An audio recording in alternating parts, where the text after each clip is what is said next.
Ayan po nakatutok na yan Medyo maingay lang po ito.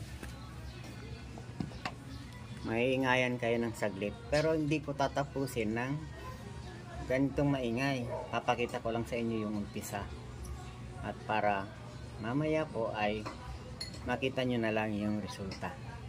Sige po.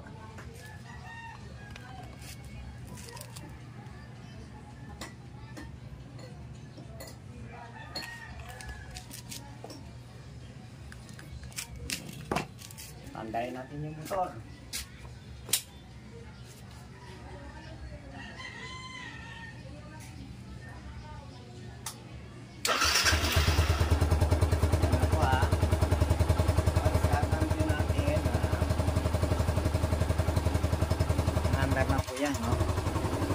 Andar na po. Kakambyan natin ang primera para hindi mamatay. Naka-neutral pa po yan Ayan po. Ayan, neutral. Pag kinambyo po natin ang primera yan, ay hindi na andar na yung gulong. Ayan po. Ayun. Umikot na po, Ayan. Umiikot na po yung gulong ngayon. Ayan. Ayan umiikot na ang gulong. Ayan. Titigilan na natin ngayon. I-grinder.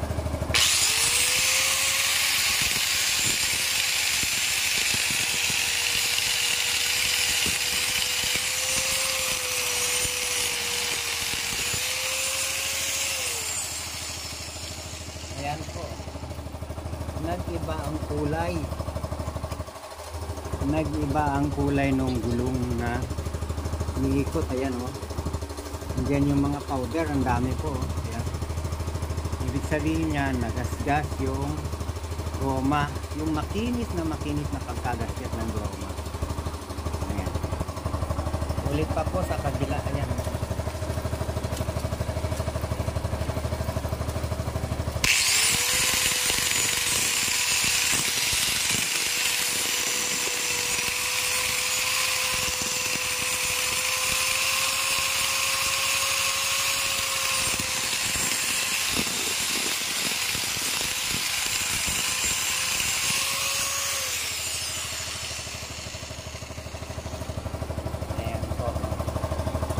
Ganyan na ang kulay ng gulong. Susubukan natin patayin ang makina. Patayin muna natin para makita natin ang hindi gumugulong yung gulong. Ayan, pinatay na natin. Yan po ay hindi pa tapos. Hindi pa tapos yan. Then natin makikita natin ngayon ang tabi-tabingi. Tingnan nyo ang mga naalis naalis sa goma. Ito yan yung malulutong na goma na kapag ka namreno tayo ay hindi tumatama ng maayos. Ayan tingnan nyo tabi-tabingi pala hindi pala pantay na lapat ayan kaya pala ang goma natin Ayan. At mamaya po ay babalik ako. Papakita ko sa inyo yung tapos na. At ito ay naisip ko dahil sa nagtaka ako sobrang dulas ng gulong ko. Ngayon po yung aking mga na-grinder. Yung aking mga na-grinder na part ay makapit. Ito po ito makapit itong part na to na hindi na grinder, napakadulas sobrang makinis. Yun nga po ang iniisip ko na dahilan kaya ang lakas ng semplang ko at saka ang pagkapreno ko naman ay sapat sa tagal kong nagmumotor. Sapat ang pagkapreno ko kasi hindi na ako baguhan na nagmumotor, kaya Ayan po, ang dulot. Yan. Isa lang yan. Isa lang yan. Sa paraan, pagkakaisip ko na ganito ang gawin. Mamaya po tatapusin ko muna. Ang aking motorcycle ay ayan po. Yan. Yan po. Yan. Pag natapos ko po ay papakita ko na sa inyo para hindi kayo masyadong maingayang mabuti. Ngayon lang to gagawin ni Kahimas. Dahil sa napakadulas nga ng gulong ng aking single motor, ito ay alam kong makakatulong. Gagawin ko ito para ito ay hindi na madulas. Ayan, ang aking single motor. Ang mga dulot ng accident ay ayan, gas. Ito, oh, yan, ang mga dulot ng accident. Semplang. Hindi naman ako namreno ng masyadong malakas doon. Mahina lang yung pamimreno ko. Dahil nga sa madulas yung gulong ko, hindi ko na kayang i-balance. Mayroon pang konting tubig. Ito ang gulong. Gulong ng aking motor. Yan. Ito. Makapal yan, no? Kapal pa, oh. Kapal. Yan ay makapal pa. Nga lang, ito ay sobrang kinis. Ayan, oh. Napakakinis. Yan, ang malaking problema dyan ay hindi kumapit ng maganda. Kaya meron tayo ditong grinder, oh. Grinder. Itong grinder na ito ay pambakal. Itong bleed na ito, itong blade ito. Bleed ba? Bleed. Ito ay pambakal. Gagamitin natin yan dito. Yan dito. Ayan, gaganon natin yan. Papaandarin natin yung motor. Habang umiikot lang ito ay yun ang mangyayari. Medyo gagaspang yung gulong. At papakita ko sa inyo mamaya paano gawin. Kukuha muna ako ng stand ng aking camera para makita nyo, ha? Babalik ako. Ayan po, ha. Nakatutok na yan, ha. Medyo maingay lang po ito. Maiingayan kayo ng saglit. Pero hindi ko tatapusin ng ganitong maingay. Papakita ko lang sa inyo yung umpisa. At para mamaya po ay makita nyo na lang yung resulta. Sige po.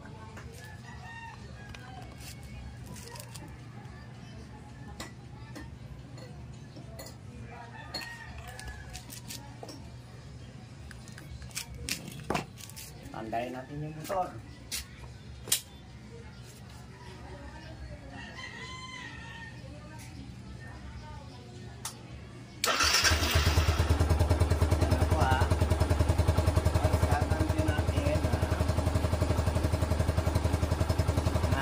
Yan, no? Umandar na po. Tatambyan natin ang primera para hindi mamatay. Naka-neutral pa po yan, oh. Ayan po. Ayan, neutral. Pag kinambyo po natin ang primera yan, ay hindi na andar na yung gulong. Ayan po. Ayun. Umiikot na po, no? Ayan. Umiikot na po yung gulong ngayon. Ayan. Ayan na. Umiikot na ang gulong. Ayan. Sisimulan na natin ngayon. I-grinder.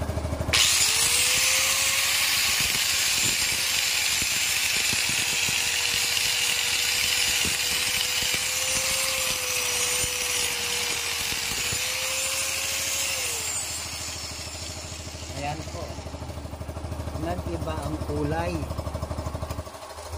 nag-iba ang kulay ng gulong na umiikot. Ayan o. Diyan yung mga powder, ang dami po. Ayan.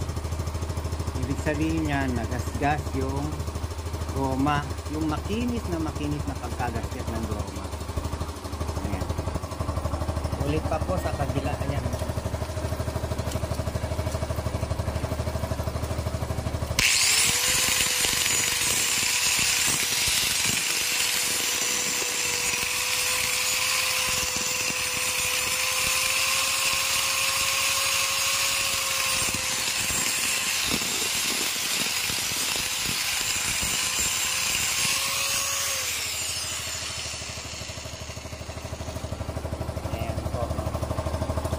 Ganyan na ang kulay ng gulong. Susubukan natin patayin ang makina. Patayin muna natin para nakita natin ang hindi gumugulong yung gulong. Ayan, pinatay na natin. Yan po ay hindi pa tapos. Hindi pa tapos yan. Then natin makikita natin ngayon ang tabi-tabingi. Tingnan nyo ang mga naalis, oh. Naalis sa goma. Ito. Yan, yan yung malulutong na goma. Na kapag ka namreno tayo, ay hindi tumatama ng maayos. Ayan, oh. Tingnan nyo, oh, tabi-tabingi pala, oh.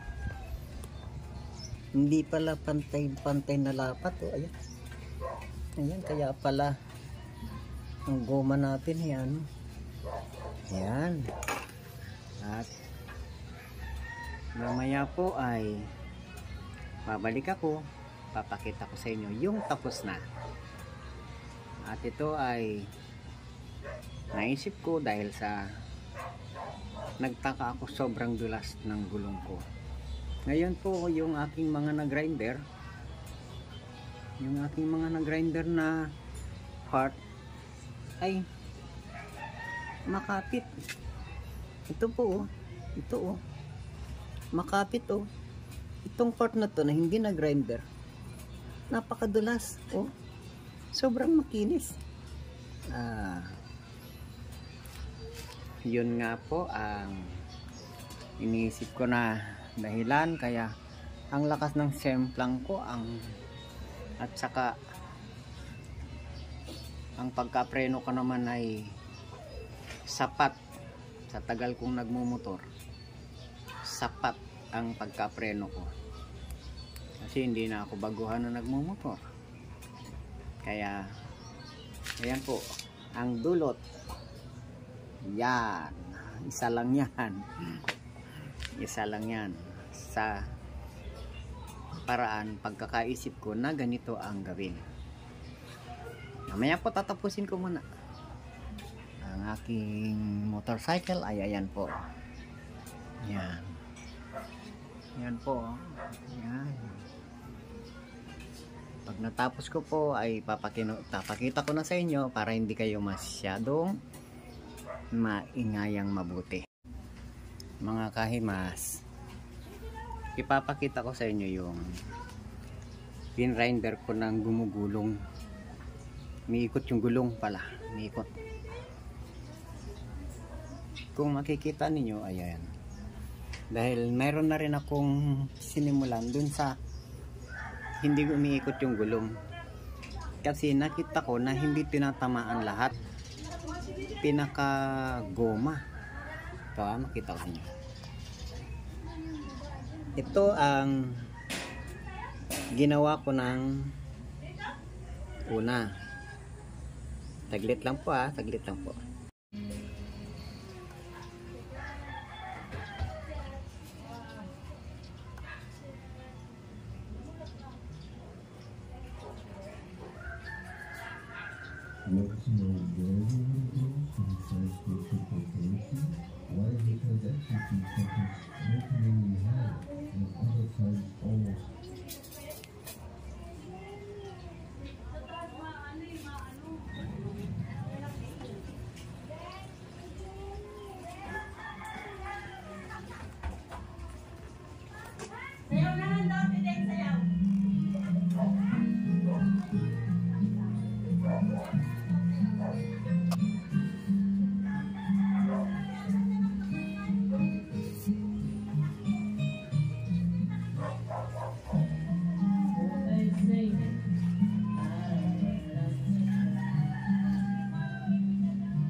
ang nagawa ko na po na hindi umiikot ay ito. Pero nang umiikot ay ito. Yan, ganyan po oh. Pero nakikita nyo ba na mayroong mga bakante? Ayan oh. Ang daming bakante. Ayan oh. Yan po ay mahalaga na kuminis din yan. Para sabay po yan sa spike ng motor. Itong nagawa ko ay itong tatlo, isa, dalawa, tatlo ay okay na ito. Okay na ito. Talaga naman tingnan nyo oh, kahit ganyanin mo lang sumusunod yung gulong oh. Talagang dikit na dikit, kapit na kapit po yan. Kaya ito naman ang gagawin ko. Ito. Ganito lang naman po ang paggawa. Ganito lang oh.